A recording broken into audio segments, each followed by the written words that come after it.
안녕하세요. 대치동 빅마우스입니다. 여러분들 잘 지내셨죠? 예, 어저께 구독자분이 한 분 늘었는데, 그 한 분이 저한테는 너무나 큰 힘이 됐습니다. 여러분들 도움이 되신다면은, 많이 많이 구독해 주시고요. 저는 더 열심히 하겠습니다. 저는 대치동에서만 4년째, 수능국어 수업을 하고 있고, 전체 이제 강의 경력은 14년째입니다. 14년 동안 이 일을 하면서 6월 달을 14번 겪었죠.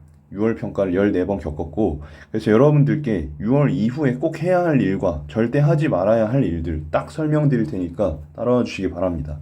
컨텐츠는 이렇습니다. 올해 수능국어 예측, 6평호 절대 하지 말아야 할 일, 6평호 반드시 해야 할 일, 이렇게 말씀을 드리고, 오답노트 양식, 그리고 자녀분의 수능 성적 예측까지 말씀드리겠습니다. 올해 수능국어 예측을 드리겠습니다. 사실 이거는 작년하고 올해를 좀 놓고 봐야 돼요. 왜냐하면 작년에는 구체적인 데이터가 있고 올해는 아직 안 나왔기 때문에 비교를 좀 해보겠습니다. 먼저 작년에 수능 독서 난이도는 지문은 비교적 쉬웠으나 문제에서 의문사가 많이 나는 스타일이었습니다. 올해 수능 독서 난이도는 어떨 것 같냐? 6평, 9평을 좀 까봐야 알겠지만 작년과 유사한 스타일로 출제될 것 같아요. 근데 어쨌든 경우의 수는 두 가지입니다. 지문의 난이도가 높고 문제의 난이도가 비교적 낮은 경우가 있을 수 있겠고, 두 번째는 지문의 난이도가 낮고 문제의 난이도가 비교적 높은 경우 두 가지가 있을 수 있겠죠. 어쨌든 전체적인 난이도는 작년과 유사할 것이다, 이렇게 예상이 됩니다.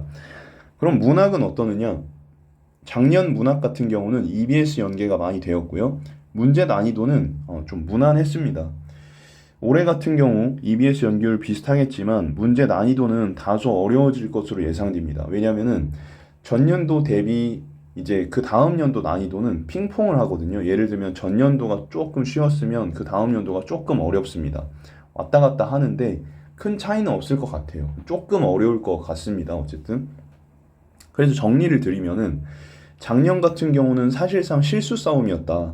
그래서 이런 실수 싸움 같은 경우에는 상위권이나 최상위권 친구들이 여기 의문사 난다 했죠. 의문사를 당하거나 아니면 실수를 한다 이러면은 등급이 팍팍 떨어져요. 그리고 반대로 중위권이나 중상위권 친구들이 실수를 하지 않을 경우에는 수능 당일날에는 1등급이 나올 가능성이 굉장히 높은, 변수가 높은 시험이라고 보시면 되겠습니다. 그래서 사실은 이런 유형의 시험 같은 경우는 양적인 공부보다는 질적인 공부가 훨씬 중요합니다. 여러분의 약점을 보완해 나가는 게 훨씬 중요해요. 특히 어떤 학원처럼 킬러 문항을 메인으로 삼아서 진행하는 경우가 있는데 킬러 문항은 별로 도움이 안 됩니다. 이런 유형의 시험에서는.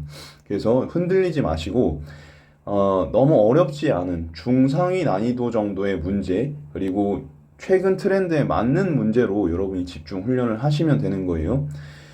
자, 그리고 모의고사에서도 너무 어려운 거 막 틀렸다고 해서 저기 할 필요 없습니다. 저는 수업 시간에 이거는 반드시 맞췄어야 되는 문제, 이거는 틀려도 되는 문제라는 걸 분류해서 얘기해 주기 때문에 애들이 사설 모의고사를 풀 때도 당황하지 않고요. 너무 사설틱한 거는 제가 조금 변형을 해서 알려주기도 합니다. 자, 그리고 올해 같은 경우 어떻게 될 거냐? 올해도 작년과 마찬가지로 실수 싸움이 될 것 같습니다. 그래서 얼마나 약점을 철저히 보완하고 멘탈적으로 준비되었는지 이게 당락을 좌우할 거예요. 시험을 치다 보면은 내 마음대로 안 되는 순간이 분명히 있어요. 수능 시험은 진흙탕 싸움이고 우리 고3 친구들 그리고 부모님들 한번 들어보시면 정말 이거는 평상시 모의고사 치는 거랑 차원이 달라요, 느낌이. 그래서 무조건 당황하고 멘탈이 깨지게 되어 있습니다. 이거를 빨리 훈련을 해야 됩니다. 자, 그래서 이런 종합적으로 제가 앞서 말씀드렸던 부분을 단련하려면 6평 후에 절대 하지 말아야 될 일이 있고 무조건 해야 될 일이 있는데 그거에 대해서 말씀을 드리겠습니다. 수능이 비교적 쉽게 나온다고 말씀드렸고요. 이런 해에는 언더독의 반란이 많이 일어납니다. 상위권, 최상위권 친구들은 긴장을 해야 되겠고, 왜냐면 이 친구들은 공부할 게 많지 않아요. 대신에 다 아는 것 같은데 실수를 많이 한단 말이죠. 이런 경우가 미치는 거거든요. 상위권, 최상위권 친구들한테는. 그래서 이런 부분들, 실수하는 것들을 줄여나가야 되는데, 이거를 혼자서 하기는 어렵다. 왜냐면 대부분은 잘 되고 가끔가다 한두 개씩 실수가 나는데, 이런 거는 대수롭지 않게 생각이 된단 말이죠. 그 다음에 언더독 친구들 같은 경우는 이게 이제 쉽게 나올지 어렵게 나올지 가늠을 못해. 근데 제가 정리를 해드릴게요. 올해 비교적 쉽게 나옵니다. 작년이랑 비슷하게 나온다는 거예요.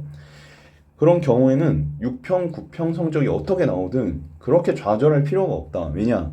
수능 때 어느 정도 쉽게 나온다라고 하면은 여러분이 실수만 안 하면 어느 정도의 점수를 얻어갈 수 있는 상황인 거야. 그래서 정리를 드리면 분명히 1, 2등급에서 3, 5등급으로 추락하는 경우가 발생할 거고요. 3에서 5등급에서 1, 2등급으로 역전하는 경우가 굉장히 많은 해가 될 겁니다. 올해도. 따라서 현재 점수나 등급보다는 자녀분의 과정을 보고 성장 가능성을 보실 때입니다. 뒤에서 제가 다시 말씀을 드리겠습니다. 이 얘기를 왜 드리냐면은 학교나 학원에서 6평이 끝나면 국어를 버리거나 수시에 올인하자, 수시에 집중하자, 뭐 이런 식으로 상담을 하게 되는데 시험 난이도가 어려운 경우, 시험 난이도가 어려울 것으로 예상되는 경우는 예, 요런 게 어느 정도 타당할 수가 있습니다. 무조건 틀렸다고 하지 않겠습니다. 그런데 올해 같은 경우는 수능이 그렇게 어렵게 나오지 않을 거예요. 이제 현행 교육 과정이 내년이면 끝이 나요. 이런 상황에서 갑자기 급격하게 난이도를 올린다? 리스크를 무릅쓰고 난이도를 올린다?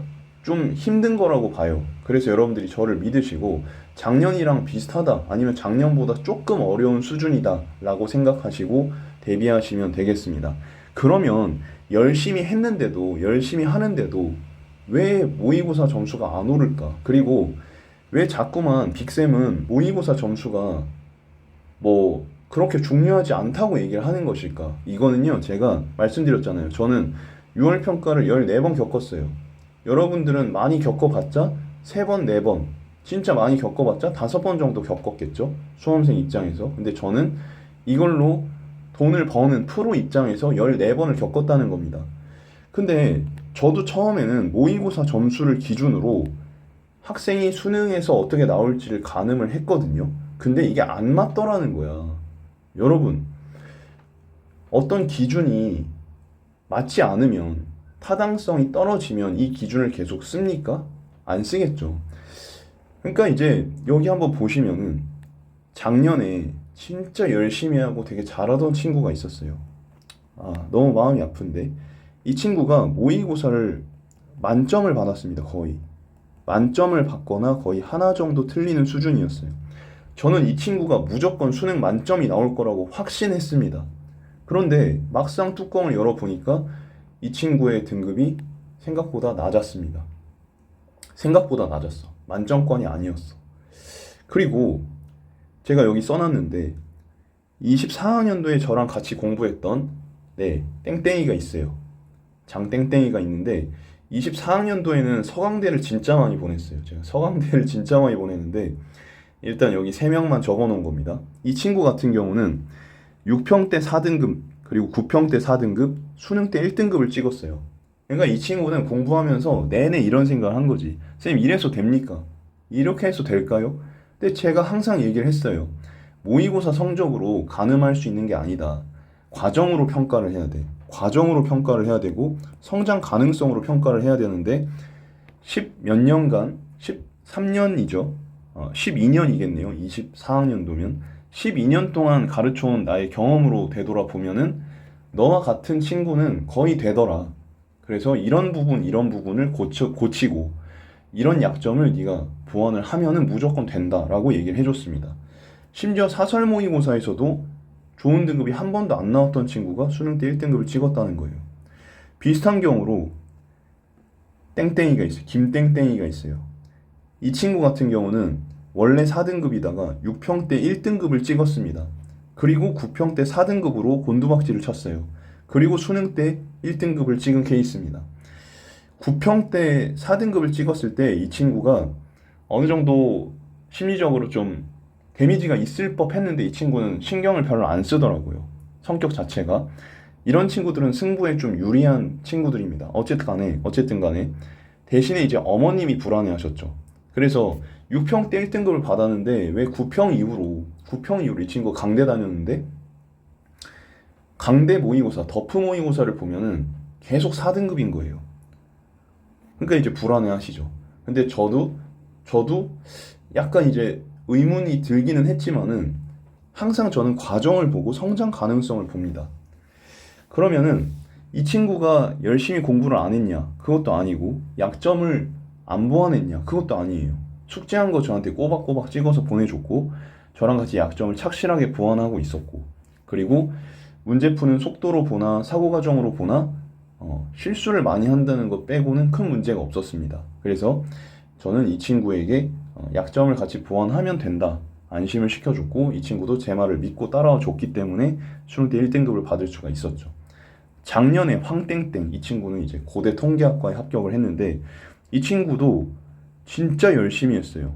그렇지만 6평대 3등급, 9평대 3등급이 나왔고 어머님은 저를 믿어주셨지만 그리고 자녀분을 믿어주셨지만 언뜻 좀 걱정을 하시기는 했습니다. 근데 저는 이 친구한테 확신이 있었습니다. 왜냐면 이 친구의 과정과 성장 가능성을 봤을 때 또 저의 직감을 봤을 때 이땐 13년 차였겠죠. 13년 차에 저의 짬밥으로 봤을 때 이 친구는 무조건 된다였습니다. 수능 때 1등급을 받았죠. 그리고 또 이제 이 친구가 있었는데 이 친구는 이제 또 서강대를 갔어요. 이 친구는 이제 2등급 받았어요. 그렇지만 표점이 129점이니까 나쁘지 않죠. 이 친구 같은 경우도 계속 4등급을 받았다. 그러니까 여러분 제가 구체적인 사례를 말씀드렸잖아요. 모의고사 점수로 수능 점수를 가늠할 수가 없다. 아시겠죠? 자, 그러면 6평 후에 무조건 해야 할 일이 뭔가? 그러면 제가 이 친구는 수능 때 잘 된다라고 기준을 삼았던 그런 과정과 성장 가능성이라는 게 구체적으로 뭘까에 대해서 말씀을 드리겠습니다.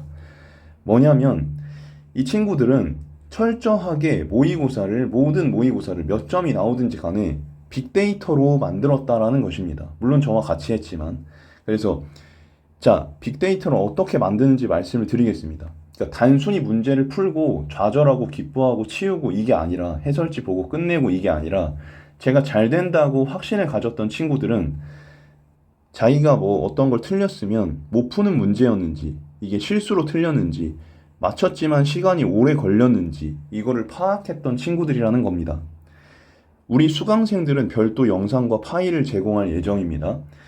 자, 어쨌든 간에 지금 보시면 실수가 많은 경우 그래서 점수나 등급이 안 나온 경우 정상입니다. 문제가 없어요. 등급이 지금 6평대 4등급이라도 상관없어요. 제가 보여드렸잖아요. 지금 6평대 4등급 3등급 받았어도 얼마나 수능 때 잘 나와요. 1등급 충분히 나온다는 거예요. 그리고 6평대 반대로 1등급 받았어도 9평대 4등급이 나올 수도 있는 거예요.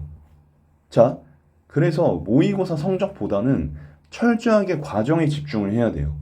빅데이터를 얻었다고 생각을 해야 돼요. 실수가 많아서 4등급이 나왔다? 정상이에요. 열심히 하고만 있다면. 그래서 이 친구들은 실수 유형을 분류하고 솔루션 세우면 돼요. 그럼 성적 올라요. 근데 이 과정에서 좌절하고 공부 못하고 혹은 안 하고 뭐 몇 주, 한 달 그냥 흘러보낸다. 아니면 방황한다. 이러면은 점수가 안 나오는 거예요.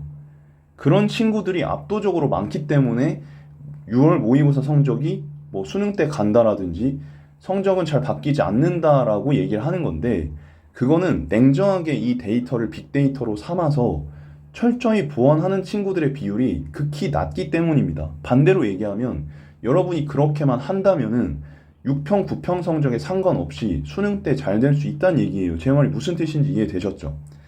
이것만 알아가셔도 여러분 지금 상황에 휘둘리지 않을 수 있다. 멘탈 지킬 수 있다는 거예요. 우리 부모님들 제일 중요한 게 뭐냐면요. 지금 어떤 방향성이나 뭐 수시 정시 뭐 이런 걸 정하는 것도 중요하지만 일단 자녀분이 안정된 상태로 책상에 앉는 게 제일 중요합니다. 책상에 앉아서 뭐라도 시작하는 게 중요한 거예요. 그렇지 않습니까? 수시를 해도 국어를 버릴 수는 없단 말이죠. 예, 무조건 책상에 앉는 게 중요한 거예요. 다시 돌아와서 시간이 모자란 경우가 있어요. 여기까지만 말씀드리고 잠깐 끊어갈게요. 시간이 모자란 경우가 있어요. 이 경우도 정상인 겁니다. 시간이 모자라서 뭐 한 지문, 두 지문 못 풀었다. 정상인 거예요. 그래서 4등급이 나왔다. 정상인 거예요. 왜냐면 과정이거든. 이런 친구들은 경험이 부족한 거예요. 아직. 예, 양적인 게 부족한 거예요. 그리고 긴장된 상황에서 정보를 처리하는 게 익숙지가 않은 거예요. 혹은 어휘가 외국에서 살다 온 친구들 같은 경우는 어휘의 의미를 떠올리고 생각을 하기까지 과정이 오래 걸리는 거예요. 우리 수업 시간에 수업 듣는 친구 중에도 이런 친구가 있습니다. 제가 그랬어요. 6평 때 너는 성적이 안 나올 가능성이 많다. 근데 걱정할 필요 없다라고 얘기를 해줬습니다. 이런 친구들은 맞춘 문제더라도 시간이 오래 걸린 이유를 찾아야 됩니다. 이런 친구들은 푼 문제는 거의 맞춰요. 근데 푼 문제에 시간이 오래 걸렸다면은 왜 오래 걸렸는지를 파악하는 게 중요합니다. 이게 중요한 거고 필요한 거지. 6평의 의미인 거지. 지금 현재 몇 점이고 몇 등급이다 하는 거는 이거는 중요한 게 아니다라는 거예요. 무슨 말인지 아시겠습니까? 자, 요런 부분들을 보완해 나간다 그러면 성적에 상관없이 6평을 잘 친 겁니다. 그런데 점수와 등급으로 네가 공부를 잘했고 못했고 이거를 판단한다. 이거는 잘못된 거예요. 6평을 잘못 활용하는 것이고 자칫하면 부모님과 자녀 간에 싸움이 발생을 합니다. 지금은 좋든 싫든 우리 부모님이 자녀분을 믿어주셔야 될 때고 우리 자녀분은 불안해할 수밖에 없는 우리 부모님을 안심시켜 드려야 될 때입니다. 그리고 열심히 대비해서 수능 때 보여줘야 될 때입니다. 무슨 말인지 아시겠습니까? 엄마 아빠는 왜 나를 못 믿어? 이렇게 갈 게 아니라 안심을 시켜서 믿도록 만들어줘야 되는 겁니다. 그리고 우리 부모님들은 자녀분을 믿어줘야 되는 겁니다. 이 영상을 같이 보시면서 그런 부분을 맞춰 가셨으면 좋겠습니다. 그래서 절대로 점수와 등급으로 뭔가를 판단하지 마시고 앞으로 어떻게 해나갈 것인지 이렇게 해나갈 것인지 네가 어떤 모의고사를 보면은 이제 요렇게 해라. 예, 이렇게 하고 지나가면 잘 본 거라는 거예요. 어쨌든 수능 때 잘 보면 되지 않습니까? 우리는 이런 게 있어요. 6평 때 몇 등급, 뭐 내가 지금 4등급인데 6평 때 그러면 한 3등급, 9평 때 한 2등급 만들어 놓고 수능 때 1등급 받자. 아니 이게 말처럼 되면 좋죠. 얼마나 좋아요. 근데 이렇게 되는 경우가 없다니까? 없어요. 제 수업 듣는 친구들도 봐요. 이게 안 된다니까. 그러면 가르치는 사람 입장에서 얼마나 미치겠어요. 그죠? 근데 저는 하도 이런 게 많기 때문에 별로 신경 안 쓰고 철저하게 과정에 집중한다는 거예요. 그리고 6평을 무지성 반복하는 애들이 있어. 6평이 딱 끝나면은 이 6평을 달달달 외워. 해설 강의를 다 챙겨보고 달달달 외우고 그래서 나중에 보면은 지문도 외워질 정도, 답이 외워질 정도로 공부하는 애들이 있어. 이런 애들 10중 8구 잘 안 됩니다. 되게 놀라셨죠, 지금? 잘 안 돼. 소용이 없거든. 왜냐면은 기출이나 6평을 무지성으로 반복하면 그거는 다음번에 풀었을 때 답도 기억나고 지문도 기억나지. 근데 새로운 거 풀면 안 된다니까요. 왜냐면은 지금 봐봐요. 우리가 어떤 정보를 입력을 했어요. 그리고 어떤 사고 과정이 있어요. 그래서 이렇게 정답을 도출을 했어요. 이런 과정이 있다고 칩시다. 우리가 지금 단련해야 되는 과정은 뭐야? 요 부분이라는 거야. 요 부분이 중요한 거예요. 근데 여러분들은 무지성으로 반복하게 되면 지금 여기하고 여기만 반복하는 거거든? 그러면 조지는 거예요. 무슨 말인지 알겠죠? 시험은 입력이야, 인출이야, 여러분. 인출이란 말이야. 인출 과정을 열심히 해야 돼요. 아시겠습니까? 제가 이렇게 강력하게 얘기를 했는데 그만큼 지금이 중요하기 때문에 여러분 생각하는 마음에서 말씀드린 거예요. 저의 진심이 전해지기를 바라면서 또 다음 영상에서 지금 준비하고 있는 게 엄청 많아. 이제부터 나도 시작이야, 여러분. 저도 시작이에요. 여러분들도 정신 똑바로 차리시고 힘들면 대치동 빅마우스 영상 보시면서 끝까지 완주하시길 바라겠습니다. 다음 영상에서 반갑게 인사드릴게요. 감사합니다.